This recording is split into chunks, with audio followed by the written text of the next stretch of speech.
नमस्ते। आज म बनाउन गइरहेकी छु लोकल कुखुराको मासुको रेसिपी। मैले कुखुरालाई काटेर सफा गरेर ल्याइसकेकी छु। अब यसलाई म आगोमा पोल्दैछु। यसरी पोलेको मासु चाहिँ मिठो र स्वादिलो हुन्छ। त्यसैले तपाईहरु पनि मासु पोल्नुहोला। मैले कुखुराको टाउकोलाई पनि आगोमा पोल्दैछु।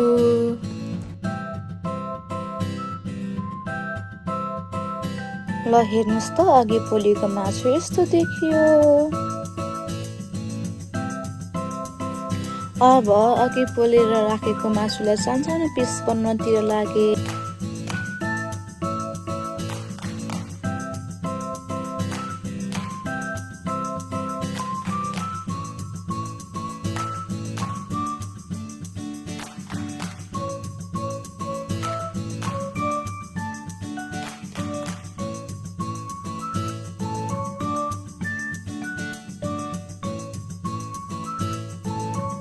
मैले यसलाई राम्ररी पखाल्दैछु।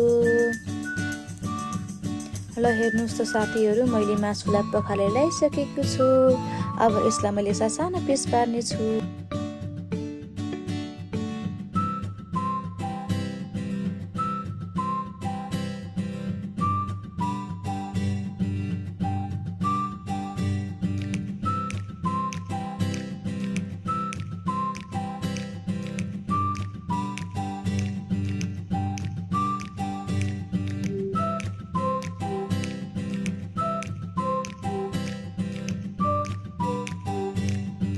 मैले सबै मासुलाई सानो पिस पारिसकेको छु।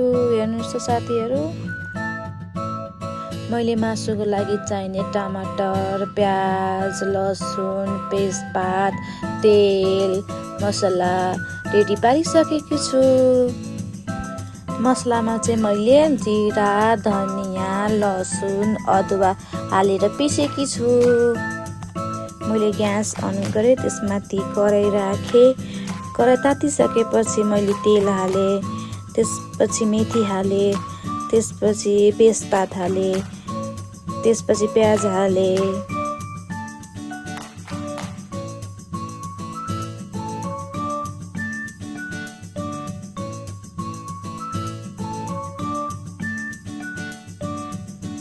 प्याज रातो भइसकेपछि मैले मासु हाले। मासुलाई मैले कराईमा हालिसकेपछि राम्रोसँग चलाएँ। मासुमा चारैतिर तेल लाग्ने गरी चलाइसकेपछि मैले मासुलाई केही मिनेट छोपेर राखेँ। केही मिनेटपछि फेरि मैले मासुलाई राम्ररी चलाएँ। अनि मैले मासुमा स्वाद अनुसार नुन हालेँ। त्यसपछि मैले बेसार हालेँ।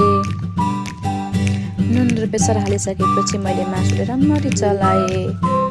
मैले बेसार र नुन सुरुमा नहाल्नु कारण चाहिँ मासु टाँसिन्छ कराईमा, त्यही भएर मैले हालिन।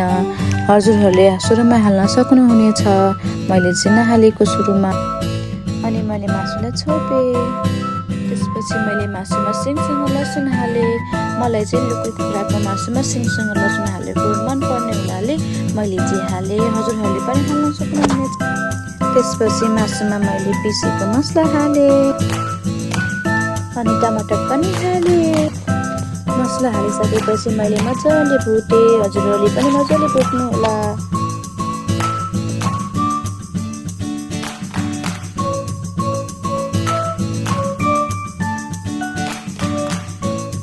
यसरी भुट्नु भयो भनेदेखि चाहिँ मसला मजाले पाक्छ।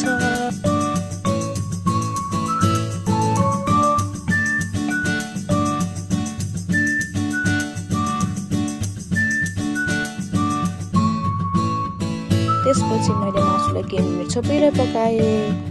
केही मिनट छोपेर राखेको मासुमा मैले पानी हालेँ।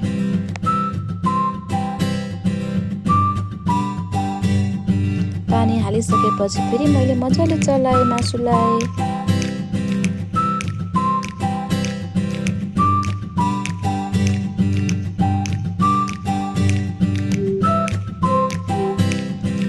त्यसपछि मैले मासुलाई पाक्न दिएँ केही मिनेट।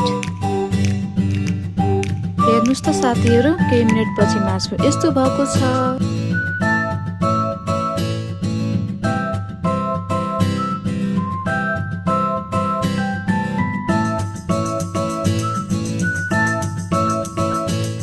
ल हेर्नु त साथीहरू, मासु पाकिसक्यो।